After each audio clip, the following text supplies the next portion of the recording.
ನಮಸ್ತೆ ಸ್ನೇಹಿತರೆ, ಇವತ್ತು ನಾವು ಪ್ರಥಮ BA ಇತಿಹಾಸ, ಭಾರತ ಇತಿಹಾಸ ಮತ್ತು ಸಂಸ್ಕೃತಿಯಲ್ಲಿ ಮುಖ್ಯವಾದ ಪ್ರಶ್ನೆಗಳನ್ನು ನೋಡ್ಕೊಳ್ತಾ ಅಭ್ಯಾಸವನ್ನು ಮುಂದುವರಿಸ್ತಾ ಹೋಗುವ. ಇನ್ನೂ ಕೆಲವೇ ತಿಂಗಳು ಅಂದರೆ ಇನ್ನೊಂದು ತಿಂಗಳುಗಳಲ್ಲಿ ನಿಮ್ಮ ಪರೀಕ್ಷೆಗಳೆಲ್ಲ ಆರಂಭ ಆಗ್ತದೆ. ಅದರಿಂದ ಮೊದಲು ನಮ್ಮ ತಯಾರಿಯೆಲ್ಲ ಮುಗಿಬೇಕು. ಪರೀಕ್ಷೆಯ ಒಂದು ತಯಾರಿ, ಪರೀಕ್ಷೆಯ ಅಭ್ಯಾಸವನ್ನೆಲ್ಲ ಒಮ್ಮೆ ನೀವು ಸಂಪೂರ್ಣವಾಗಿ ಮುಗಿಸಿಬಿಡಬೇಕು. ಆದಷ್ಟು ಬೇಗ ಎಲ್ಲವನ್ನು ಕೂಡ ಮಾಡ್ತಾ ಹೋಗುವ. ಎಲ್ಲ ವಿವರಣೆಯನ್ನು, ಮುಖ್ಯವಾದ ಪ್ರಶ್ನೆಗಳನ್ನು ಕೂಡ ತಿಳಿತಾ ಹೋಗುವ. ಈಗಾಗಲೇ ನಿಮಗೆ ನಾನು ಮುಖ್ಯವಾದ ಪ್ರಶ್ನೆಗಳು ಯಾವುದು ಅಂತ ತಿಳಿಸಿದ್ದೇನೆ. ನೀವು ನನ್ನ ಹಳೆಯ ವಿಡಿಯೋಸ್ ಎಲ್ಲ ನೋಡಿದರೆ ಅದರಲ್ಲಿ ಸಂಪೂರ್ಣವಾಗಿ ಎಲ್ಲವನ್ನು ತಿಳಿಸ್ಕೊಟ್ಟಿದ್ದೇನೆ. ಇವಾಗ ನಾವು ಪುನರಾವರ್ತನ ಅಭ್ಯಾಸವನ್ನು ಮಾಡುವಂಥದ್ದು. ಆರಂಭದಿಂದ ಎಲ್ಲವನ್ನು ಕೂಡ ಅಭ್ಯಾಸ ಮಾಡುವುದರಿಂದ ನಾನು ಮತ್ತೊಮ್ಮೆ ನಿಮಗೆ ಎಲ್ಲವನ್ನು ಕೂಡ ಹೇಳ್ತಾ ಹೋಗ್ತೇನೆ. ಇದರಲ್ಲಿ ಬ್ಲಾಕ್ 1ರಲ್ಲಿ ನಾವು ಇತಿಹಾಸದ ಅಧ್ಯಯನದ ಪ್ರಾಮುಖ್ಯತೆ, ವ್ಯಾಪ್ತಿ ತುಂಬಾ ಮುಖ್ಯವಾಗಿರುವಂತಹ ಪ್ರಶ್ನೆ. ಅದಾದ ನಂತರ ಪ್ರಾಚೀನ ಭಾರತದ ಇತಿಹಾಸದ ಬಗ್ಗೆ ಓದ್ಕೊಳ್ಬೇಕು. ಪ್ರಾಚೀನ ಭಾರತದ ಇತಿಹಾಸದ ಬಗ್ಗೆ ಪ್ರಶ್ನೆಗಳು ಬಂದಿದೆ, ಇತಿಹಾಸದ ಪೂರ್ವಕಾಲ. ಅದಾದ ನಂತರ ಹರಪ್ಪ ಸಂಸ್ಕೃತಿ ನಾಗರಿಕತೆ ಯೋಜನೆಗಳು 5 ಅಂಕಕ್ಕೆ ಓದ್ಕೊಳ್ಬೇಕಾಗಿರುವಂತಹ ಪ್ರಶ್ನೆ. ಅದರಲ್ಲಿ ಹೊಸ ಮತಗಳ ಉದಯ, ಜೈನ ಧರ್ಮ, ಬೌದ್ಧ ಧರ್ಮದ ಕಾರ್ಯಗಳು, ಬೌದ್ಧ ಧರ್ಮದ ಕೊಡುಗೆ, ಅವನತಿ 15 ಅಂಕಕ್ಕೆ ಕೇಳಿದ್ದಾರೆ. ಹಾಗೆ ಉತ್ತರ ವೈದಿಕ ಕಾಲದ ಸಾಮಾಜಿಕ ಧಾರ್ಮಿಕ ಪರಿಸ್ಥಿತಿಯ ಬಗ್ಗೆ 15 ಅಂಕಕ್ಕೆ ಕೇಳಿದ್ದಾರೆ. ಇವಿಷ್ಟು ಬ್ಲಾಕ್ 1ರಲ್ಲಿ ನೀವು ಓದ್ಕೊಳ್ಬೇಕಾಗಿರುವಂಥದ್ದು. ಇನ್ನು ಬ್ಲಾಕ್ 2 ಬಂದಾಗ ಯಾವುದನ್ನೆಲ್ಲ ಓದ್ಕೊಳ್ಬೇಕು? ನಿಮ್ಮ ಪಾಯಿಂಟ್ಸ್ ಬುಕ್ಕಲ್ಲಿ ಈ ಒಂದು ಪ್ರಶ್ನೆಗಳನ್ನೆಲ್ಲ ಬರ್ಕೊಳ್ಳಿ. ಅಥವಾ ನಿಮಗೆ ಟೆಕ್ಸ್ಟ್ ಬುಕ್ ಸಿಕ್ಕಿದರೆ ಆ ಟೆಕ್ಸ್ಟ್ ಬುಕ್ಕಲ್ಲಿ ಗುರುತನ್ನು ಹಾಕ್ಕೊಂಡ್ರೂ ಕೂಡ ಸಾಕಾಗ್ತದೆ. ಆದರೆ ಇವತ್ತಿನಿಂದ ನೀವು ಸರಿಯಾಗಿ ಪರೀಕ್ಷೆಗೆ ತಯಾರಿಯನ್ನು ಮಾಡಿಕೊಳ್ಬೇಕು. ಯಾಕಂದರೆ ಹೆಚ್ಚಿನ ಸಮಯ ಇಲ್ಲವಾದ್ದರಿಂದ ಆದಷ್ಟು ರಾತ್ರಿಯ ಸಮಯದಲ್ಲಿ ಆದರೂ ಕೂಡ ನೀವು ತಯಾರಿಯನ್ನು ಮಾಡಿಕೊಳ್ಳಿ. ತುಂಬ ಜನರಿಗೆ ಓದ್ಕೊಳ್ಳಿಕ್ಕೆ ಸಮಯ ಇರೋದಿಲ್ಲ. ಬೆಳಗಿನ ಸಮಯದಲ್ಲಿ ಹೊರಗೆ ಕೆಲಸಕ್ಕೆ ಹೋಗಲಿಕ್ಕೆ ಇರ್ತದೆ, ಹಾಗೆ ಮನೆ ಕೆಲಸಗಳಿರ್ತದೆ. ಅದರ ಜೊತೆಗೆ ನಮಗೆ ಓದ್ಕೊಳ್ಳೋದು ಅಂತ ಅಂದರೆ ತುಂಬಾ ಕಷ್ಟ ಆಗ್ತದೆ. ಅಂತಹ ಸಂದರ್ಭದಲ್ಲಿ ನಾವೇನು ಮಾಡಬೇಕು ಅಂದರೆ, ನಮಗೆ ಪದವಿ ಸಿಗಬೇಕು ಅಂತಾದರೆ ನಾವು ಪ್ರತಿಯೊಂದು ವಿಷಯದಲ್ಲೂ ಕೂಡ ಪಾಸಾಗ್ತಾನೆ ಹೋಗಬೇಕಾಗ್ತದೆ. ಪಾಸಾಗಬೇಕು ಅಂತಾದರೆ ನಾವು ಸ್ವಲ್ಪ ಆದರೂ ಕೂಡ ತಯಾರಿಯನ್ನು ಮಾಡಿಕೊಳ್ಬೇಕು. ನೀವು ಆದಷ್ಟು ಪಾಯಿಂಟ್ಸನ್ನು ಬರ್ಕೊಳ್ಳಿ. ನೀವೊಂದು ಪಾಯಿಂಟ್ಸ್ ಬುಕ್ಕನ್ನು ಮಾಡಿಕೊಳ್ಳೇಬೇಕು ಸ್ನೇಹಿತರೆ. ಪ್ರತಿಯೊಬ್ಬರು ಕೂಡ ಈ ರೀತಿಯಾಗಿ ಮಾಡಿಕೊಂಡ್ರೆ ಪ್ರತಿಯೊಬ್ಬರು ಕೂಡ ಪರೀಕ್ಷೆಗಳಲ್ಲಿ ಪಾಸಾಗ್ತೀರಾ, ಪದವಿಗಳನ್ನು ಪಡಿತೀರಾ. ನಾವು ಎಲ್ಲರೂ ಕೂಡ ಹಾಗೆ ಒಂದಲ್ಲ ಒಂದು ಕಾರಣಕ್ಕೆ ಪದವಿಯನ್ನು ಮಾಡ್ತಾ ಇದ್ದೇವೆ. ಈ ಪದವಿ ನಮಗೆ ಸಿಗಬೇಕು ಅಂತಾದರೆ ನಾವು ಪಾಸಾಗಬೇಕು ಅಂತಾದರೆ ಸ್ವಲ್ಪ ತಯಾರಿ ಆದರೂ ಕೂಡ ಬೇಕಲ್ವ. ಸ್ವಲ್ಪ ತಯಾರಿಯನ್ನು ಮಾಡ್ಕೊಳ್ಳಿ. ತುಂಬ ಅಂತ ಅಲ್ಲ, ಸ್ವಲ್ಪ ಆದರೂ ಮಾಡ್ಕೊಳ್ಬೇಕು ಅಂತಾದರೆ ಈ ಮುಖ್ಯವಾದಂತಹ ಪ್ರಶ್ನೆಗಳನ್ನಾದರೂ ಕೂಡ ನೀವು ಓದ್ಕೊಳ್ಬೇಕು. ಈ ಮುಖ್ಯವಾದ ಪ್ರಶ್ನೆಗಳು ಅಂದರೆ ಯಾವುದು? ಇದೆಲ್ಲ ಕೂಡ ಪದೇ ರಿಪೀಟ್ ಆಗಿರುವಂತಹ ಪ್ರಶ್ನೆಗಳನ್ನಷ್ಟೇ ನಾನು ಗುರುತನ್ನು ಹಾಕ್ಕೊಂಡಿರುವಂಥದ್ದು. ನಾನು ಕೂಡ ಹಾಗೆ ಓದ್ಕೊಂಡಿರುವಂಥದ್ದು. ಕೆಲವೊಂದು ಮುಖ್ಯವಾದ ಪ್ರಶ್ನೆಗಳನ್ನು ಓದಲೇಬೇಕಾಗಿರುವಂತಹ ಪ್ರಶ್ನೆಗಳು ಅಂತ ಇರ್ತದೆ, ಅದನ್ನೇ ಓದ್ಕೊಂಡು ಬರೆದಿರುವಂಥದ್ದು. ಆ ರೀತಿಯಾಗಿ ಓದ್ಕೊಳ್ಳೋದ್ರಿಂದ ನಿಮಗೆ ಪರೀಕ್ಷೆಗೆ ಬರೀಲಿಕ್ಕೆ ತುಂಬಾ ಅನುಕೂಲ ಆಗ್ತದೆ. ಅದಕ್ಕೆ ನೀವು ಮಾಡಬೇಕಾಗಿರುವಂಥ ಮೊದಲ ಕೆಲಸ ಅಂತ ಹೇಳಿದರೆ ಪಾಯಿಂಟ್ಸನ್ನು ಬರ್ಕೊಳ್ಬೇಕು. ಎಲ್ಲಿ? ಪಾಯಿಂಟ್ಸ್ ಬುಕ್ ಅಂತ ಒಂದು ಬುಕ್ಕನ್ನು ಮಾಡಿಕೊಳ್ಳಿ. ಈ ಪಾಯಿಂಟ್ಸ್ ಬುಕ್ಕಲ್ಲಿ ನೀವು ಪ್ರಶ್ನೆಯನ್ನು ಬರೆದು ಅದಕ್ಕೆ ಇರುವಂತಹ ಪಾಯಿಂಟ್ಸನ್ನಷ್ಟೇ ಬರೀರಿ. ಆ ಪಾಯಿಂಟ್ಸನ್ನು ಬರೆದ ನಂತರ ಬಾಯಿಪಾಠ ಮಾಡಿ ಆದರೂ ಕೂಡ ಸರಿಯೇ ಆ ಪಾಯಿಂಟ್ಸನ್ನು ಕಲಿತ್ಕೊಳ್ಳಿ. ಇಷ್ಟಾದ ನಂತರ ನಿಮ್ಮಲ್ಲಿ ತುಂಬ ಜನರಿಗೆ ಪ್ರಶ್ನೆ ಬರ್ಬೋದು, ಹಾಗಾದರೆ ವಿವರಣೆಯನ್ನು ಕಲಿಯುವುದು ಬೇಡವಾ ಅಂತ. ಕಲಿಬೇಕು. ಅಂದರೆ ಅಲ್ಲಿ ಕಲಿಯುವಂಥದ್ದು ಅಂದರೆ ಬಾಯ್ಪಾಠ ಮಾಡುವಂಥದ್ದಲ್ಲ, ವಿವರಣೆಯನ್ನು ನಾವು ಅರ್ಥ ಮಾಡಿಕೊಳ್ಬೇಕು. ಆ ಪಾಯಿಂಟ್ಸ್ ಒಳಗೆ ಯಾವ ವಿವರಣೆಯನ್ನು ಕೊಟ್ಟಿದ್ದಾರೆ ಅಂತ ಒಮ್ಮೆ ಓದ್ತಾ ಹೋಗುವಂಥದ್ದು. ಇದೇ ರೀತಿಯಾಗಿ ಪರೀಕ್ಷೆಯ ಹಿಂದಿನ ದಿವಸ ಕೂಡ ನೀವು ಪಾಯಿಂಟ್ಸ್ ನಿಮಗೆ ಸರಿಯಾಗಿ ಬಾಯ್ಪಾಠ ರೀತಿಯಲ್ಲಿ ನಿಮಗೆ ಬಂದಾಗ ಅದರ ಪಾಯಿಂಟ್ಸ್ನ ಒಳಗಡೆ ಏನಿದೆ ಎನ್ನುವಂಥದ್ದನ್ನು ಒಮ್ಮೆ ಮೇಲಿಂದ ಮೇಲೆ ನೋಡ್ತಾ ಓದ್ತಾ ಹೋಗುವಂಥದ್ದು. ನಂತರ ವಿವರಣೆಯನ್ನು ಬರಿಬೇಕಾದ್ರೆ ನಮಗೆ ಏನೆಲ್ಲ ಗೊತ್ತಿದೆ, ನಮಗೆ ಆ ಒಂದು ಪಾಯಿಂಟ್ಸಿನಗೆ ಸಂಬಂಧಪಟ್ಟಂಥ ವಿಚಾರಗಳು ಏನೆಲ್ಲ ನೆನಪಿಗೆ ಬರ್ತದೆ ಅದನ್ನೆಲ್ಲ ಬರಿತಾ ಹೋಗುವಂಥದ್ದು. ನೀವು ಪುಟವನ್ನು ಆದಷ್ಟು ಬರಿತಾ ಹೋಗಬೇಕು. ಈಗ 5 ಅಂಕಕ್ಕಾದರೆ 1.5 ಪುಟದಷ್ಟು ಉತ್ತರವನ್ನು ಬರೀಬೇಕು. 10 ಅಂಕದ ಪ್ರಶ್ನೆಗಳು ಬಂದಾಗ 3ರಿಂದ 4 ಪುಟದಷ್ಟು ಉತ್ತರ ಇರಬೇಕು. 15 ಅಂಕಕ್ಕೆ 4ರಿಂದ 5 ಪುಟ ಆದರೂ ಕೂಡ ಉತ್ತರಗಳು ಬೇಕು. ಹಾಗಂತ ಹೇಳಿ ಇಷ್ಟೇ ಬರೀಬೇಕು ಅಂತ ಯಾವುದೇ ನಿಯಮ ಇಲ್ಲ. ಈಗ ನೀವು ಪ್ರತಿಯೊಬ್ಬರು ಕೂಡ KSOUನಲ್ಲಿ ಪದವಿ ಮಾಡಲಿಕ್ಕೆ ಓದ್ತಾ ಇದ್ದೀರಿ ಅಂತಾದಾಗ ಅದರಲ್ಲಿ ಇಷ್ಟೇ ಪರೀಕ್ಷೆಗೆ ಬರೀಬೇಕು, ಇಷ್ಟೇ ಪುಟ ಬರೀಬೇಕು ಅಂತ ಯಾವುದೇ ನಿಯಮ ಇಲ್ಲ. ನಾನಿಲ್ಲಿ ತಿಳಿಸ್ಕೊಡ್ತಾ ಇರುವಂಥದ್ದು ನಮ್ಮ ಒಂದು ಪರೀಕ್ಷೆಯ ಅವಧಿಗೆ ಅನುಕೂಲವಾಗುವಂತೆ ಅದಕ್ಕೆ ಹೊಂದಿಕೊಂಡು ನಾನು ಈ ಒಂದು ಸಮಯವನ್ನು ಹೇಳ್ತಾ ಇರುವಂಥದ್ದು. ಹಾಗೆ ಒಳ್ಳೆಯ ಅಂಕಗಳು ಸಿಗಲಿಕ್ಕೆ ಇಷ್ಟೊಂದು ಬರೆದ್ರೆ ತುಂಬಾ ಒಳ್ಳೆಯದು. ಪಾಯಿಂಟ್ಸನ್ನು ಮಾಡಿಕೊಂಡು ಬರೀರಿ, ನಿಮಗೆ ಉತ್ತಮ ಅಂಕಗಳು ಸಿಗ್ತದೆ. ಈ ಪಾಯಿಂಟ್ಸನ್ನು ದೂರದಲ್ಲಿ ಒಂದೊಂದು ಪುಟದಲ್ಲಿ 2 ಪಾಯಿಂಟ್ಸ್ ರೀತಿಯಲ್ಲಿ ಬರೆದು ಅದರ ವಿವರಣೆಯನ್ನು ನಂತರ ಬರಿತಾ ಹೋಗುವಂಥದ್ದು. ಪ್ರತಿಯೊಂದು ಪ್ರಶ್ನೆ ಕೂಡ ಉತ್ತರವನ್ನು ಬರೆದು ಬನ್ನಿ, ಸ್ಕಿಪ್ ಮಾಡಬೇಡಿ. ಯಾವುದೇ ಒಂದು ಪ್ರಶ್ನೆಯನ್ನು ಬರೀಲಿಕ್ಕೆ ಸಮಯ ಇಲ್ಲ ಅಂತ ಹೇಳ್ಕೊಂಡು ಸ್ಕಿಪ್ ಮಾಡಬೇಡಿ, ಸಾಧ್ಯ ಆದಷ್ಟು ಬರಿತಾ ಹೋಗಿ. ಎಲ್ಲ ಪ್ರಶ್ನೆ ಕೂಡ ಉತ್ತರವನ್ನು ಬರೆದು ಬನ್ನಿ. ಒಂದು ವೇಳೆ ನಿಮಗೆ ಅನ್ನಿಸ್ಬೋದು ಈ ಪ್ರಶ್ನೆಗೆ ಉತ್ತರ ಗೊತ್ತಿಲ್ಲ ಅಥವಾ ನನಗೆ ಇದರಲ್ಲಿ ಪ್ರಶ್ನೆಗಳು ಉತ್ತರ ಬರ್ತಾ ಇಲ್ಲ ಅಂತ ಆದರೂ ಪರವಾಗಿಲ್ಲ. ನಿಮಗೆ ಆ ಒಂದು ಪ್ರಶ್ನೆಗೆ ಏನೆಲ್ಲ ಬರಿಬೋದು ಅಂತ ಅನ್ನಿಸ್ತದೆ ಅಥವಾ ನೀವು ಎಲ್ಲಿಯೋ ಯಾವತ್ತೂ ಕೇಳಿರುವಂತಹ ಒಂದು ಉತ್ತರ ನಿಮಗೆ ಗೊತ್ತಿದೆಯೋ ಅದನ್ನೇ ಬರಿತಾ ಹೋಗಿ. ಆದರೆ ಬಿಟ್ಟು ಬರಬೇಡಿ, ಸ್ಕಿಪ್ ಮಾಡಬೇಡಿ, ಎಲ್ಲವನ್ನು ಕೂಡ ಬರೆದು ಬನ್ನಿ. ಸಮಯ ಇದ್ದರೆ ಇನ್ನಷ್ಟು ಪ್ರಶ್ನೆಗೂ ಕೂಡ ಉತ್ತರವನ್ನು ಬರಿತಾ ಹೋಗಿ. ಎಲ್ಲ ಪ್ರಶ್ನೆಗೂ ಕೂಡ ಉತ್ತರವನ್ನು ಬರೆದು ಬನ್ನಿ. ಆದಷ್ಟು ಎಷ್ಟು ಸಾಧ್ಯ ಆಗ್ತದೆ ಅಷ್ಟು ವಿವರಣೆಯನ್ನು ಕೊಡಿ. ಆ ಪಾಯಿಂಟ್ಸ್, ಒಂದು ಪ್ರಶ್ನೆಗೆ ನೀವು ಪಾಯಿಂಟ್ಸ್ ಮಾಡಿ ಬರಿತೀರಿ ಅಂತಾದರೆ ಆದಷ್ಟು ಎಷ್ಟು ಪಾಯಿಂಟ್ಸ್ ಹೆಚ್ಚು ಮಾಡಲಿಕ್ಕೆ ಆಗ್ತದೆ ಅಷ್ಟು ಪಾಯಿಂಟ್ಸನ್ನು ಬರೀರಿ. ಇನ್ನು ಬ್ಲಾಕ್ 2ರ ವಿಚಾರಕ್ಕೆ ಬಂದಾಗ ಇಲ್ಲಿ ನೀವು ಓದ್ಕೊಳ್ಳೇಬೇಕಾಗಿರುವಂತಹ ಪ್ರಶ್ನೆ ಮೌರ್ಯರ ಸಾಮ್ರಾಜ್ಯ, ಮೌರ್ಯರ ಆಡಳಿತದ ಲಕ್ಷಣಗಳನ್ನು ಕೇಳ್ತಾರೆ. 15 ಅಂಕಕ್ಕೆ ಕೇಳಿರುವಂತಹ ಪ್ರಶ್ನೆ. ತುಂಬ ಹಳೆಯ ಪ್ರಶ್ನೆ ಪತ್ರಿಕೆಯಲ್ಲಿ 20 ಅಂಕ ಇದ್ದಾಗ 20 ಅಂಕಕ್ಕೆ ಕೇಳಿದ್ದಾರೆ. ಇಲ್ಲಾಂದರೆ 15 ಅಂಕಕ್ಕೆ ಕೇಳುವಂತಹ ಪ್ರಶ್ನೆ ಮೌರ್ಯರ ಸಾಮ್ರಾಜ್ಯದ ಆಡಳಿತದ ಲಕ್ಷಣಗಳನ್ನು ಕೇಳ್ತಾರೆ. ಇದೆಲ್ಲ ಕೂಡ ನಾನು 2-3 ವರ್ಷಗಳ ಪ್ರಶ್ನೆ ಪತ್ರಿಕೆಗಳನ್ನು ನೋಡಿಕೊಂಡು ಗುರುತನ್ನು ಹಾಕ್ಕೊಂಡಿರುವಂಥದ್ದು. ಇದಕ್ಕೂ ಮೀರಿ ನಿಮಗೆ ಸಮಯಾವಕಾಶ ಇದೆ ಅಂತ ಆದರೆ ಇನ್ನಷ್ಟು ಇಲ್ಲಿ ನಾನು ಗುರುತು ಹಾಕದಿರುವಂತಹ ಪ್ರಶ್ನೆಗಳು ಕೂಡ ನೀವು ಉತ್ತರವನ್ನು ಕಲಿತುಕೊಳ್ಳಿ. ಸಮಯ ಇದ್ದರೆ, ಒಂದು ವೇಳೆ ಸಮಯವೇ ಇಲ್ಲ ಅಂತಾದರೆ ಇಷ್ಟು ಹೇಳಿರುವಂತಹ ಪ್ರಶ್ನೆಯನ್ನಾದರೂ ಕಲಿತುಕೊಳ್ಳಿ. ಯಾಕಂದರೆ ಇದೆಲ್ಲ ಕೂಡ ಪದೇ ಪದೇ ರಿಪೀಟ್ ಆಗಿ ಬಂದಿರುವಂತಹ ಪ್ರಶ್ನೆಗಳು. ನಾನು ಅದನ್ನೇ ನಿಮಗೆ ಹೇಳ್ತಾ ಇರುವಂಥದ್ದು. ಇದೆಲ್ಲ ಪ್ರಶ್ನೆ ಕೂಡ ಪದೇ ಪದೇ ರಿಪೀಟ್ ಆಗಿರೋದ್ರಿಂದ ಕೆಲವೊಂದು ಸ್ವಲ್ಪ ಆ ಪ್ರಶ್ನೆಯಲ್ಲೇ ತಿರುಚಿ ಕೊಡ್ತಾರೆ. ಎಲ್ಲ ಉತ್ತರಗಳು ಕೂಡ ಅದೇ ಆಗಿರ್ತದೆ. ಆದರೂ ಕೂಡ ನಾವು ಇದೇ ಪ್ರಶ್ನೆ ಆದ್ದರಿಂದ ಇದೇ ಪ್ರಶ್ನೆಯಲ್ಲಿ ರಿಪೀಟಾಗಿ ಬರುವುದರಿಂದ ಇದನ್ನು ಓದ್ಕೊಳ್ಳಿ. ಮೊದಲಿಗೆ ಸಮಯ ಸಿಕ್ಕಿದಾಗೆಲ್ಲ ಇವುಗಳನ್ನು ಓದಿ ಮುಗಿಸಿ ಅನಂತರದಲ್ಲಿ ಇನ್ನುಳಿರುವಂಥ ಪ್ರಶ್ನೆಗಳನ್ನು ಕೂಡ ಓದ್ಕೊಳ್ಳಿ. ಬ್ಲಾಕ್ 2ರಲ್ಲಿ ಒಂದು ಮೌರ್ಯ ಸಾಮ್ರಾಜ್ಯದ ಆಡಳಿತ ಲಕ್ಷಣಗಳನ್ನು ಬರಿಬೇಕು. ಅದಾದ ನಂತರ ಗುಪ್ತರ ಕೊಡುಗೆಗಳು, ಗುಪ್ತರ ಸಾಹಿತ್ಯ ವಿಜ್ಞಾನ ಕಲೆಗಳ ಒಂದು ಕೊಡುಗೆಯನ್ನು ಬರಿಬೇಕಾಗ್ತದೆ. ನಂತರ ರಜಪೂತರ ಬಗ್ಗೆ ಓದ್ಕೊಳ್ಬೇಕು. ಇದರಲ್ಲಿ ಬ್ಲಾಕ್ 2ರಲ್ಲಿ ಅಷ್ಟೇನು ಮುಖ್ಯವಾದ ಪ್ರಶ್ನೆಗಳಿಲ್ಲ, ಕೆಲವೊಂದು ಪ್ರಶ್ನೆಗಳಿದೆ, ಅದನ್ನು ಮಾತ್ರ ಓದ್ಕೊಂಡ್ರೆ ಸಾಕು.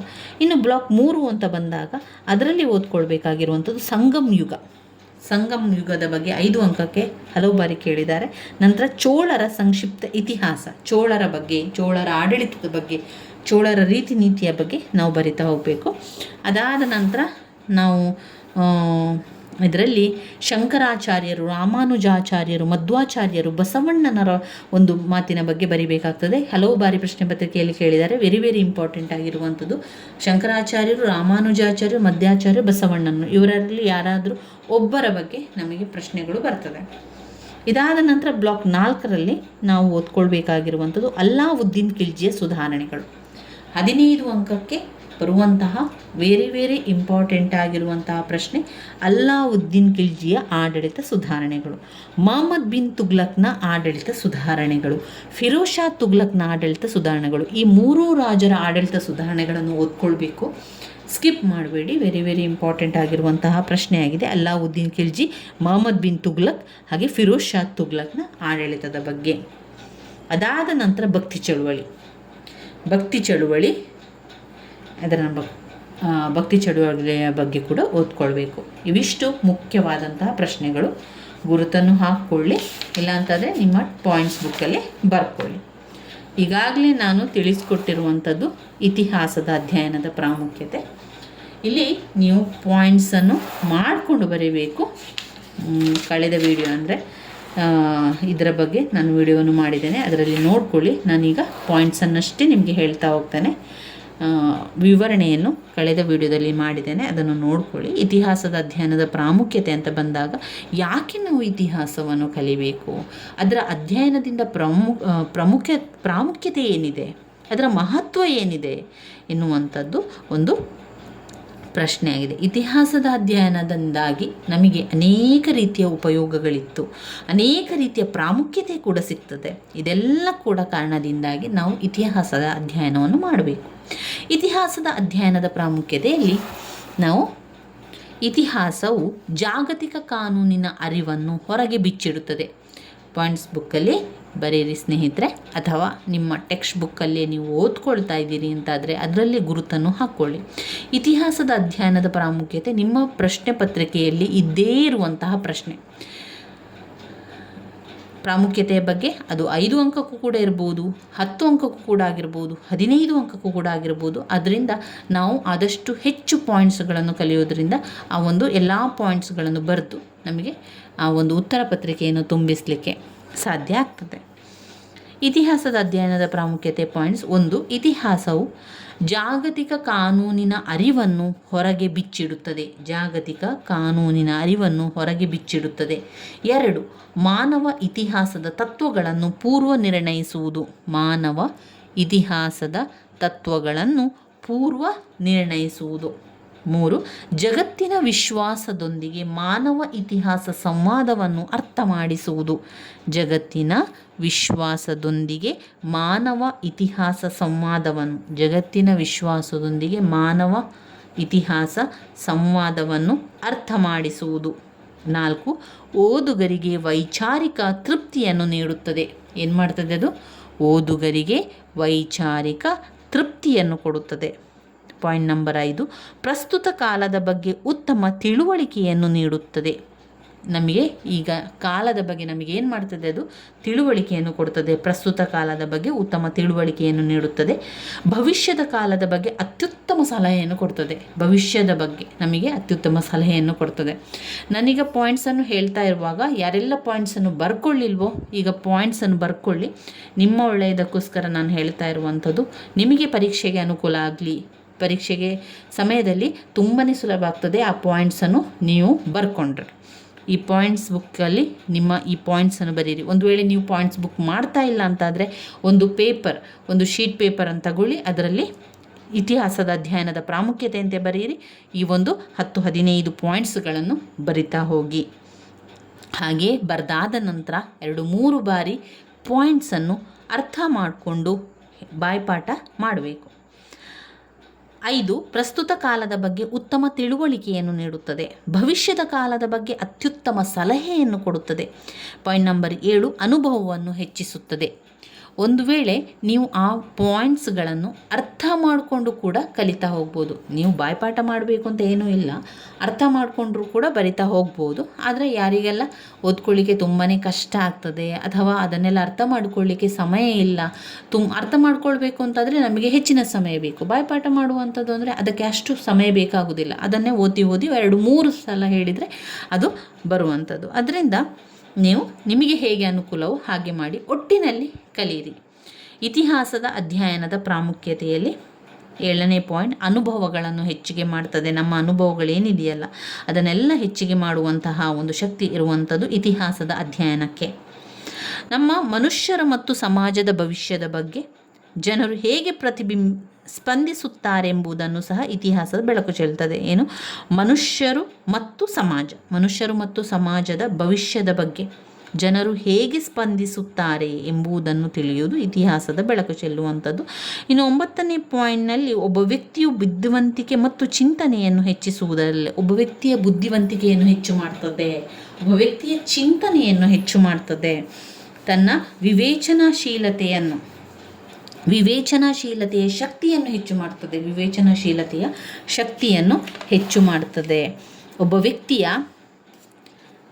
ವ್ಯಕ್ತಿಯ ಸತ್ಯವನ್ನು ತಿಳಿದುಕೊಳ್ಳಲಿಕ್ಕೆ ಏನು ಸತ್ಯ ಇದೆ ನಮ್ಮ ಇತಿಹಾಸದ ಬಗ್ಗೆ, ಅಂದರೆ ಒಬ್ಬ ರಾಜ ಇಂಥ ವರ್ಷದಲ್ಲಿ ಆಳ್ವಿಕೆ ಮಾಡ್ತಾ ಇದ್ದ, ಒಬ್ಬ ರಾಜ ಮನೆತನ ಇತ್ತು, ಇದರ ಬಗ್ಗೆ ಎಲ್ಲ ಕೂಡ ಸತ್ಯವಾದ ಮಾತನ್ನು ತಿಳಿಸಿಕೊಡ್ತದೆ, ಸತ್ಯದ ಅರಿವನ್ನು ಕೂಡ ಉಂಟು ಮಾಡ್ತದೆ, ಗತಕಾಲದ ಚರಿತ್ರೆಯನ್ನು ರಚಿಸಲು ಸಹಾಯ ಮಾಡ್ತದೆ.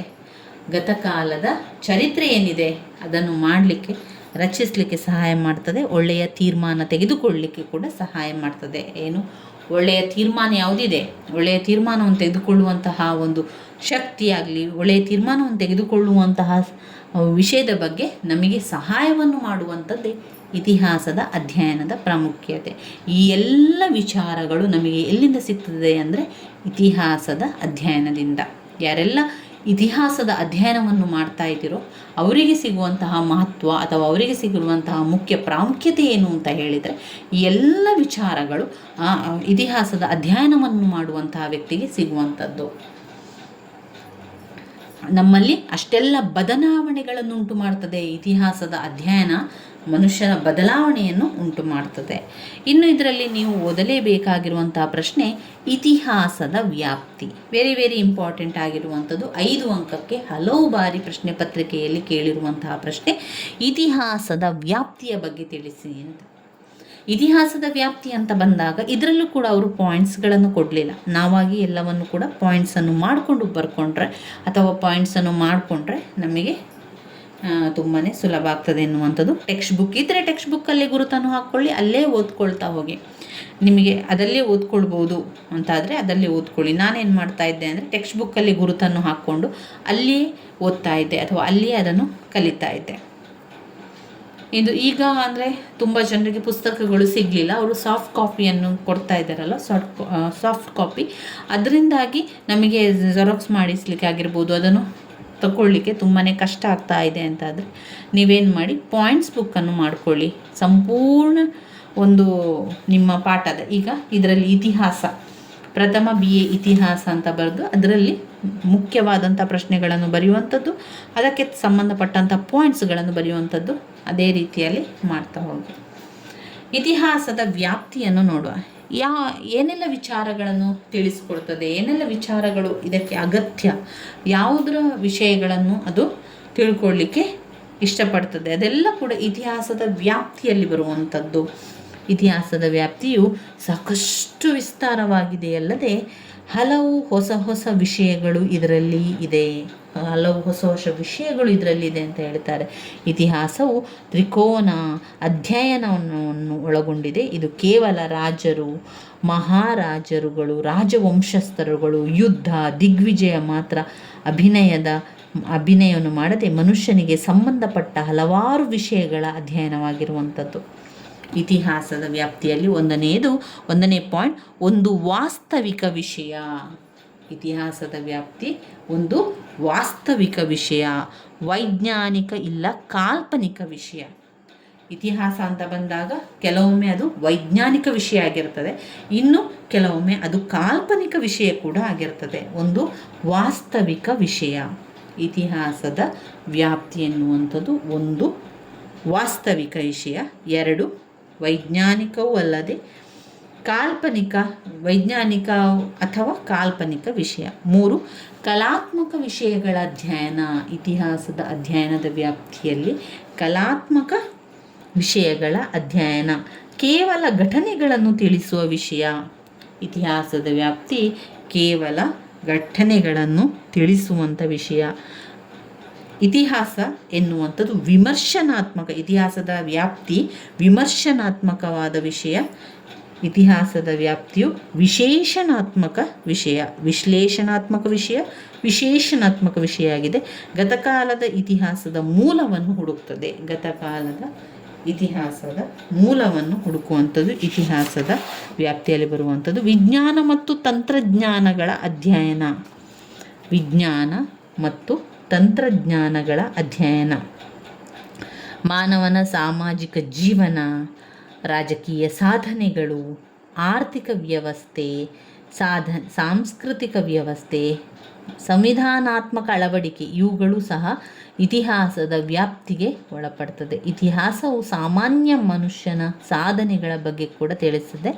ಇದು ಯಾವುದರ ವಿಚಾರವನ್ನೆಲ್ಲ ಒಳಗೊಳ್ಳುತ್ತದೆ ಅಥವಾ ಇದರ ವ್ಯಾಪ್ತಿ ಏನು ಅಂತ ಬಂದಾಗ ಇದು ಎಲ್ಲ ವಿಚಾರಗಳು, ವೈಜ್ಞಾನಿಕ, ಸಾಮಾಜಿಕ, ರಾಜಕೀಯ, ಆರ್ಥಿಕ, ಧಾರ್ಮಿಕ, ಸಾಂಸ್ಕೃತಿಕ, ಸಂವಿಧಾನಾತ್ಮಕ ವಿಷಯಗಳನ್ನು ಒಳಗೊಂಡಿದೆ ಅಲ್ಲದೆ ಎಲ್ಲ ವರ್ಗದ ಜನರ ಅಧ್ಯಯನವೇ ಇತಿಹಾಸದ ವ್ಯಾಪ್ತಿ, ಎಲ್ಲ ವರ್ಗದ ಜನರ ಅಧ್ಯಯನ, ಇತಿಹಾಸದ ವ್ಯಾಪ್ತಿ, ಒಂದು ವಾಸ್ತವಿಕತೆ, ಸತ್ಯ ಹಾಗೂ ಚಿಂತನೆಗಳ ಅಧ್ಯಯನವಾಗಿರುವಂಥದ್ದು. ಇವಿಷ್ಟು ಇತಿಹಾಸದ ವ್ಯಾಪ್ತಿಗೆ ಬಂದೆವು ನಾವು. ಇನ್ನು ಓದಬೇಕಾಗಿರುವಂಥದ್ದು ನೋಡಿ, 5 ಅಂಕಕ್ಕೆ ಹಲವು ಬಾರಿ ಕೇಳಿರುವಂತಹ ಪ್ರಶ್ನೆ, ದಕ್ಕನ್ ಪ್ರಸ್ಥಭೂಮಿ. ಏನು ಈ ದಕ್ಕನ್ ಪ್ರಸ್ಥಭೂಮಿ ಅಂದರೆ? ದಕ್ಕನ್ ಪ್ರಸ್ಥಭೂಮಿ ಅಂದರೆ ದಕ್ಷಿಣ ಭಾರತ. ಈಗ ನಾವು ಇರುವಂತಹ ಒಂದು ದಕ್ಷಿಣ ಭಾರತ ಇರ್ಬೋದು, ಅಥವಾ ಈಗ ಅದರಲ್ಲಿ ಬೇರೆ ಬೇರೆ ದಕ್ಷಿಣ ಪಥ, ಉತ್ತರ ಪಥ ಎಲ್ಲ ಕೇಳಿರ್ಬೋದಲ್ಲ, ಅದೇ ರೀತಿ ದಕ್ಕನ್ ಪ್ರಸ್ಥಭೂಮಿ ಅಂದರೆ ಅದೊಂದು ದಕ್ಷಿಣ ಭಾರತ. ಈ ದಕ್ಷಿಣ ಪಥದಲ್ಲಿಯೇ ಮೊದಲ ಬಾರಿಗೆ ಜನರು ವಾಸ ಮಾಡ್ತಾ ಇದ್ದದ್ದು, ಮೊದಲ ಬಾರಿಗೆ ಜನರು ಅಲ್ಲಿ ಜೀವನವನ್ನು ಮಾಡ್ತಾ ಇದ್ದಾರೆ ಅಂತ ತಿಳಿದು ಬಂದಿರುವಂಥದ್ದು.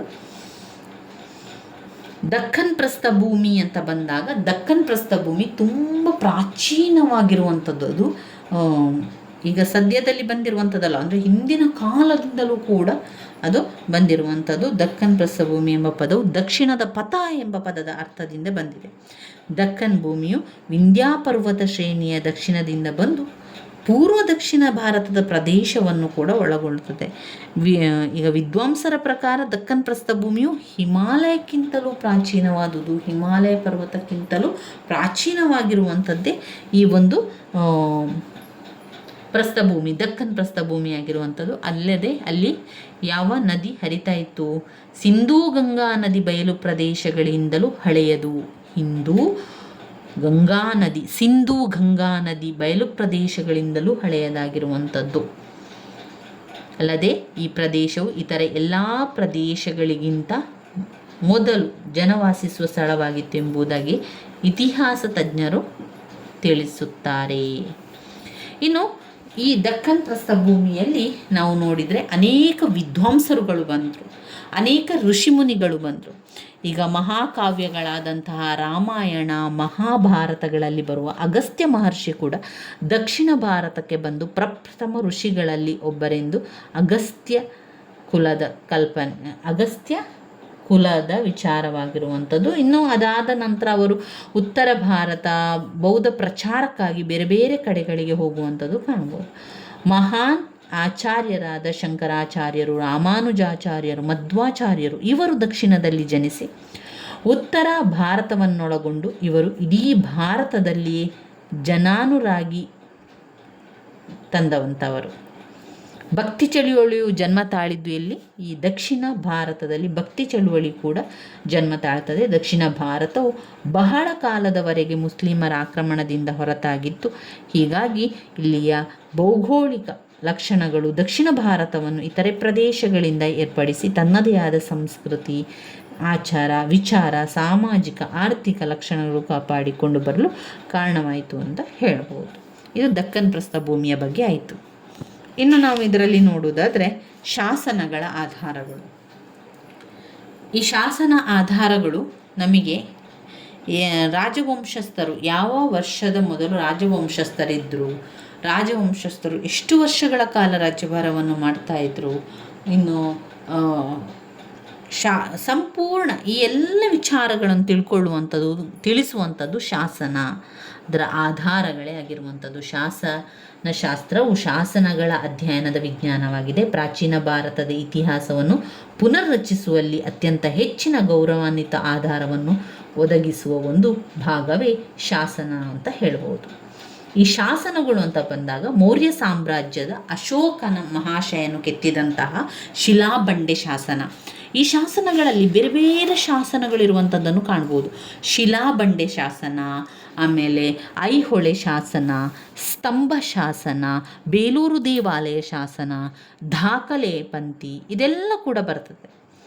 ಸರಕಾರದ ಶಾಸನಗಳು, ಖಾಸಗಿ ಶಾಸನಗಳು, ಸರಕಾರಿ ಶಾಸನಗಳು ಅಥವಾ ದಾಖಲೆಗಳನ್ನು ಸಾಮಾನ್ಯವಾಗಿ ಆಸ್ಥಾನ ಕವಿಗಳು ಬರೆಯುತ್ತಿದ್ದರಲ್ಲದೆ ಇವುಗಳಲ್ಲಿ ಬಹಳಷ್ಟು ದಾಖಲೆಗಳು ಭೂದತ್ತಿಗಳಾಗಿದ್ದವು. ಸ್ತಂಭ ಶಾಸನ, ಬೇಲೂರು ದೇವಾಲಯ ಶಾಸನ ಉತ್ತಮ ಮಾಹಿತಿಗಳನ್ನು ನೀಡುವ ಶಾಸನಗಳಾಗಿದೆ. ಇನ್ನು ರಾಜಕೀಯ, ಅದರಲ್ಲಿ ಈಗ ಶಾಸನ ಅಂತ ಬಂದಾಗ ಸಂಪೂರ್ಣವಾಗಿ ಹಿಂದಿನ ರಾಜಮನೆತನರ ಆಳ್ವಿಕೆ ಎಷ್ಟು ವರ್ಷಗಳಲ್ಲಿ ಮಾಡ್ತಾ ಇದ್ರು, ಅವರ ರಾಜಮನೆತನ ಯಾವ ರೀತಿ ಇತ್ತು, ಅವರ ಜೀವನ ಯಾವ ರೀತಿ ಇತ್ತು, ರಾಜ್ಯದ ವಿಸ್ತಾರ ಯಾವ ರೀತಿ ಇತ್ತು, ರಾಜಕೀಯ, ಸಾಮಾಜಿಕ, ಆರ್ಥಿಕ, ಧಾರ್ಮಿಕ ವಿಷಯಗಳ ಬಗ್ಗೆ ಪೂರ್ಣ ಮಾಹಿತಿಯನ್ನು ಒದಗಿಸುವ ಒಂದು ಮೂಲ ಆಕರವೆಂದು ಹೇಳ್ಬೋದು. ಇದೆಲ್ಲ ಶಾಸನಾಧಾರಗಳಲ್ಲಿ ಬರುವಂಥದ್ದು. ಇನ್ನು ನಾಣ್ಯಗಳು ಅಂತ ಬಂದಾಗ ಕೂಡ ಹಾಗೆ, ನಾಣ್ಯಗಳು ಏನು ಮಾಡ್ತದೆ, ನಮಗೆ ರಾಜರ ಬಗ್ಗೆ ತಿಳಿಸಿಕೊಡ್ತದೆ. ಅಂದರೆ ಇಂತಹ ವರ್ಷಗಳ ಸಮಯದಲ್ಲಿ ರಾಜರುಗಳು ಇದ್ದರು, ಎಷ್ಟು ರಾಜರುಗಳಿದ್ದರು, ಯಾವ ರೀತಿ ರಾಜ್ಯಭಾರವನ್ನು ಮಾಡಿದರು, ಆಗಿನ ಕಾಲದಲ್ಲಿ ಆರ್ಥಿಕವಾಗಿ, ಸಾಮಾಜಿಕವಾಗಿ, ರಾಜಕೀಯವಾಗಿ ಯಾವ ರೀತಿ ಅವರು ಬಂದಿದ್ದಾರೆ ಎನ್ನುವಂಥದ್ದು ತಿಳಿದುಕೊಳ್ಳಲು ಶಾಸನಾಧಾರ, ಹೆಸರು, ಸ್ಥಳ, ನಾಣ್ಯಗಳ ವರ್ಷ, ದಿನಾಂಕ ಎಲ್ಲ ಕೂಡ ನಮಗೆ ಅಲ್ಲಿ ಹಿಂದಿನ ಕಾಲದಲ್ಲಿ ಏನಿತ್ತು ಅಥವಾ ಹಿಂದಿನ ಕಾಲದಲ್ಲಿ ಅವರು ಯಾವ ರೀತಿ ಜೀವನ ಮಾಡ್ತಾಯಿದ್ರು, ಅವರ ಒಂದು ಆಧಾರಗಳೇನು ಎನ್ನುವಂಥದ್ದೆಲ್ಲ ನೆನಪಿಗೆ ಬರುವಂಥದ್ದು. ಅಂದರೆ ನಾಣ್ಯ ಅಂತ ಬಂದಾಗ ನಾಣ್ಯಗಳಲ್ಲಿ ಮುಖ್ಯವಾಗಿ ಹಳೆಯ ಕಾಲದ ನಾಣ್ಯಗಳು, ಇದೆಲ್ಲ ನಮಗೇನಾಗ್ತದೆ, ಒಬ್ಬ ರಾಜಮನೆತನದ ಬಗ್ಗೆ. ಇಲ್ಲಿ ಒಂದು ರಾಜಮನೆತನ ಇತ್ತು, ಒಬ್ಬ ರಾಜ್ಯಭಾರವನ್ನು ಮಾಡಿದ್ದಾನೆ, ಆ ರಾಜನು ತನ್ನ ಕೈ ಕೆಳಗೆ ಅನೇಕ ಸೈನಿಕರಿಗೆ ತರಬೇತಿಯನ್ನು ನೀಡಿರುವಂಥದ್ದು, ಇದೆಲ್ಲ ಕೂಡ ನಾವು ಅದರಲ್ಲಿ ಕಾಣ್ತಾ ಹೋಗ್ಬೋದು. ಈ ನಾಣ್ಯಗಳು ಅಂತ ಬಂದಾಗ ನಮಗೆ ಮುಖ್ಯವಾಗಿ ಅದು ಆಧಾರವಾಗಿ ಸಿಗುವಂಥದ್ದು. ಇನ್ಯಾವುದು ಓದ್ಕೊಳ್ಬೇಕು, ಇವಿಷ್ಟು ನೀವು ಸ್ಕಿಪ್ ಮಾಡಲೇಬಾರ್ದು, ಓದ್ಕೊಳ್ಳೇಬೇಕು. ಅದು ಘಟಕ 1ರಲ್ಲಿ. ಇನ್ನು ಓದ್ಕೊಳ್ಬೇಕಾಗಿರುವಂಥದ್ದು ಭಾರತ ಇತಿಹಾಸದ ಪೂರ್ವ ಸಂಸ್ಕೃತಿಯ ಕಾಲವಿಂಗಡಣೆಯನ್ನು ಮಾಡಬೇಕಾಗಿರುವಂಥದ್ದು. ಭಾರತ ಇತಿಹಾಸ ಪೂರ್ವ ಸಂಸ್ಕೃತಿಯ ಕಾಲವಿಂಗಡಣೆ. ಒಂದು ಹಳೆ ಶಿಲಾಯುಗ, ಪ್ಯಾಲಿಯೋಲಿಥಿಕ್, ಹಳೆ ಶಿಲಾಯುಗ ಅಥವಾ ಪ್ಯಾಲಿಯೋಲಿಥಿಕ್. ಅವರು ಇಲ್ಲಿ ಯಾವ ರೀತಿ ಪ್ರಶ್ನೆಗಳನ್ನು ಕೇಳ್ತಾರೆ ಅಂತ ಹೇಳಿದರೆ 5 ಅಂಕಕ್ಕೆ ಪ್ರಶ್ನೆಗಳನ್ನು ಕೇಳ್ತಾರೆ. ಈಗ ಹೊಸ ಶಿಲಾಯುಗ ಅಂತ ಕೇಳ್ಬೋದು, ಅಥವಾ ಪ್ರಶ್ನೆ ಅವರು ಇಂಗ್ಲೀಷ್ನ ಒಂದು ವರ್ಡಲ್ಲಿ ಕೇಳ್ಬೋದು, ನಿಯೋಲಿಥಿಕ್ ಅಂದರೂ ಕೂಡ ಹೊಸ ಶಿಲಾಯುಗ ಅಂದರೂ ಕೂಡ ನಿಯೋಲಿಥಿಕ್. ಅದನ್ನು ಅವರು ಈ ರೀತಿಯಾಗಿ ಹೇಳಿರುವಂಥದ್ದು, ನಿಯೋಲಿಥಿಕ್ ಅಥವಾ ಹೊಸ ಶಿಲಾಯುಗ. ಮೋಸೋಲಿಥಿಕ್ ಅಥವಾ ಮಧ್ಯಶಿಲಾಯುಗ, ಚಾಲ್ಕೋಲಿಥಿಕ್ ಅಥವಾ ತಾಮ್ರ ಶಿಲಾಯುಗ. ಇದು ಭಾರತದ ಇತಿಹಾಸ ಪೂರ್ವದ ಸಂಸ್ಕೃತಿಯ ಕಾಲವಿಂಗಡಣೆಯಲ್ಲಿ ಬರುವಂಥದ್ದು. ಇದರಲ್ಲಿ ಒಂದು ಹಳೆಯ ಶಿಲಾಯುಗ ಅಥವಾ ಪ್ಯಾಲಿಯೋಲಿಥಿಕ್, 2 ಮೆಥೋಲಿಕ್ ಅಥವಾ ಮಧ್ಯಶಿಲಾಯುಗ, ಮೆಸೋಲಿಥಿಕ್ ಅಥವಾ ಮಧ್ಯಶಿಲಾಯುಗ. ಹಳೆ ಶಿಲಾಯುಗದ ನಂತರ ಬರುವ ಕಾಲ ಮಧ್ಯಶಿಲಾಯುಗ. ಇದನ್ನು ಶಿಲಾಯುಗದ ನಂತರದ ಕಾಲವೆಂದು ಸಹ ಕರೆಯುತ್ತಾರೆ. ಈ ಶಿಲಾಯುಗದ ಕಾಲವು ಸುಮಾರು ಕ್ರಿಸ್ತಪೂರ್ವ 8,000 ವರ್ಷಗಳಿಂದ ಕ್ರಿಸ್ತಪೂರ್ವ 4,000 ವರ್ಷದವರೆಗೆ ಇದ್ದಿತೆಂದು ತಜ್ಞರು ಗುರುತಿಸುತ್ತಾರೆ. ಇದರಲ್ಲಿ ಒಂದು ಮೆಸೋಲಿಥಿಕ್ ಅಥವಾ ಮಧ್ಯಶಿಲಾಯುಗ, ಮೊದಲನೇದಾಗಿ ಹಳೆ ಶಿಲಾಯುಗ ಪ್ಯಾಲಿಯೋಲಿಥಿಕ್ ಹಳೆ ಶಿಲಾಯುಗ, 2ನೇದು ಮೆಸೋಲಿಥಿಕ್ ಅಥವಾ ಮಧ್ಯಶಿಲಾಯುಗ, 3 ನಿಯೋಲಿಥಿಕ್ ಅಥವಾ ಹೊಸ ಶಿಲಾಯುಗ, 4 ತಾಮ್ರ ಶಿಲಾಯುಗ ಅಥವಾ ಚಾಲ್ಕೋಲಿಥಿಕ್. ಈ 4 ಶಿಲಾಯುಗದ ಬಗ್ಗೆ ಓದ್ಕೊಳ್ಬೇಕು. 5 ಅಂಕಕ್ಕೆ ಬಂದಾಗ ಇನ್ನಷ್ಟು ವಿವರಣೆಗೊಂದಿಗೆ. ಈಗ ಒಂದು 5 ಸಾಲುಗಳನ್ನು ಕೊಟ್ಟಿದ್ದಾರೆ ಅಂದರೆ ಆ 5 ಸಾಲುಗಳನ್ನು ಪ್ರತ್ಯೇಕ ಪಾಯಿಂಟ್ಸ್ಗಳನ್ನಾಗಿ ಮಾಡಿಕೊಂಡು 5 ಪಾಯಿಂಟ್ಸ್ಗಳನ್ನು ಮಾಡ್ತಾ ಹೋಗಬೇಕು. ಆ ರೀತಿಯಾಗಿ ಮಾಡಿಕೊಂಡ್ರೆ ನಮಗೆ ಎಲ್ಲ ಕೂಡ ನೆನಪಲ್ಲಿ ಉಳಿತದೆ, ಹಾಗೆ ಪರೀಕ್ಷೆ ಸಮಯದಲ್ಲಿ ತುಂಬಾ ಸಹಾಯ ಆಗ್ತದೆ. ಇದು ಇತಿಹಾಸದ ಕಾಲ ವಿಂಗಡಣೆಯಾಗಿದೆ. ಇನ್ನು ಇದರಲ್ಲಿ ಓದ್ಕೊಳ್ಬೇಕಾಗಿರುವಂಥದ್ದು ನಾವು ಕಬ್ಬಿಣದ ಯುಗ 15 ಅಂಕಕ್ಕೆ ಹಲವು ಬಾರಿ ಕೇಳಿದ್ದಾರೆ. ಅದಾದ ನಂತರ ಘಟಕ 3 ಬರುವಂಥದ್ದು. ಘಟಕ 3 ಅಂತ ಬಂದಾಗ ಅದರಲ್ಲಿ ಸಾಮಾಜಿಕ ಜೀವನ, ಹರಪ್ಪ ಸಂಸ್ಕೃತಿಯ ಸಾಮಾಜಿಕ ಜೀವನ, ಆರ್ಥಿಕ ಜೀವನ, ಧಾರ್ಮಿಕ ಜೀವನ, ದೇವತೆಗಳು, ಇದೆಲ್ಲ ಕೂಡ ಇದರಲ್ಲಿ ಬರುವಂಥದ್ದು. ನಾವು ಮುಂದಿನ ವಿಡಿಯೋದಲ್ಲಿ ಭಾರತ ಇತಿಹಾಸ ಪೂರ್ವ ಸಂಸ್ಕೃತಿಯ ಕಾಲ ವಿಂಗಡಣೆಯಿಂದ ಓದ್ತಾ ಹೋಗುವ ಹಳೆ ಶಿಲಾಯುಗದ ಬಗ್ಗೆ, ಮಧ್ಯಶಿಲಾಯುಗದ ಬಗ್ಗೆ, ಹೊಸ ಶಿಲಾಯುಗದ ಬಗ್ಗೆ, ಹಾಗೆ ತಾಮ್ರ ಶಿಲಾಯುಗ ಇದನ್ನೆಲ್ಲ ಕೂಡ ನಾವು ಮುಂದಿನ ವಿಡಿಯೋದಲ್ಲಿ ತಿಳಿತಾ ಹೋಗೋ ಸ್ನೇಹಿತರೆ. ನನ್ನ ವೀಡಿಯೋಸ್ ಎಲ್ಲ ನಿಮಗೆ ಇಷ್ಟ ಆಗಿದ್ದರೆ ಲೈಕ್ ಕೊಡಿ, ಶೇರ್ ಮಾಡಿ, ಸಬ್ಸ್ಕ್ರೈಬ್ ಮಾಡಲಿಕ್ಕೆ ಮರಿಬೇಡಿ. ಧನ್ಯವಾದಗಳು. ಈ ರೀತಿಯಾಗಿ ಪ್ರತಿ ದಿವಸ ಸ್ವಲ್ಪ ಸ್ವಲ್ಪ ಪ್ರಶ್ನೆಗಳನ್ನು ಬರೆದು ಅದರಲ್ಲಿರುವಂಥ ಪಾಯಿಂಟ್ಸ್ಗಳನ್ನಷ್ಟೇ ಬರೀರಿ. ಪಾಯಿಂಟ್ಸ್ಗಳನ್ನು ಬರೆದು ಆ ಪಾಯಿಂಟ್ಸ್ಗಳನ್ನೇ ಸರಿಯಾಗಿ ಕಲಿತುಕೊಂಡ್ರಾಯಿತು. ನಂತರ ವಿವರಣೆಯನ್ನು ಯಾವ ರೀತಿ ನಿಮಗೆ ಬರೀಲಿಕ್ಕೆ ಸಾಧ್ಯ ಅದೇ ರೀತಿಯಲ್ಲಿ ಬರಿತಾ ಹೋಗುವಂಥದ್ದು. ನಾವು ಆದಷ್ಟು ಬೇಗ ಎಲ್ಲವನ್ನು ಕೂಡ ತಯಾರಿ ಮಾಡಿಕೊಳ್ಳುವ, ಒಂದೊಂದನ್ನೇ ಮುಗಿಸ್ತಾ ಹೋಗುವ. ಈಗ ನೀವು ಪ್ರಥಮ BA ವಿದ್ಯಾರ್ಥಿಗಳು, ಪ್ರಥಮ BA ಇತಿಹಾಸವನ್ನು ತಗೊಂಡವರು ಪ್ರಥಮ BA ಇತಿಹಾಸವನ್ನೇ ಮುಗಿಸಿ ಬಿಡುವ. ಪಾಯಿಂಟ್ಸ್ ಬುಕ್ಕಲ್ಲಿ ಎಲ್ಲ ಪಾಯಿಂಟ್ಸನ್ನು ಬರೆದು ಎಲ್ಲವನ್ನು ಕೂಡ ರೆಡಿ ಮಾಡಬೇಕು ಅಂತಾದರೆ ನಾವು ಮೊದಲಿಗೆ ಒಂದೊಂದೇ ವಿಷಯವನ್ನು ತಗೊಳ್ತಾ ಹೋಗಬೇಕು. ಎಲ್ಲ ಮಿಕ್ಸ್ ಆದರೆ ನಮಗೆ ಕೂಡ ತುಂಬಾ ಅದು ಕನ್ಫ್ಯೂಸ್ ಆಗಿರ್ತದೆ. ಅದರಿಂದ ಪ್ರಥಮ BA ಇತಿಹಾಸದ ಪ್ರಶ್ನೆಗಳನ್ನು ಬರಿತಾ ಪಾಯಿಂಟ್ಸನ್ನು ಮಾಡ್ಕೊಳ್ತಾ ಹೋಗೋ ಸ್ನೇಹಿತರೆ. ಧನ್ಯವಾದಗಳು.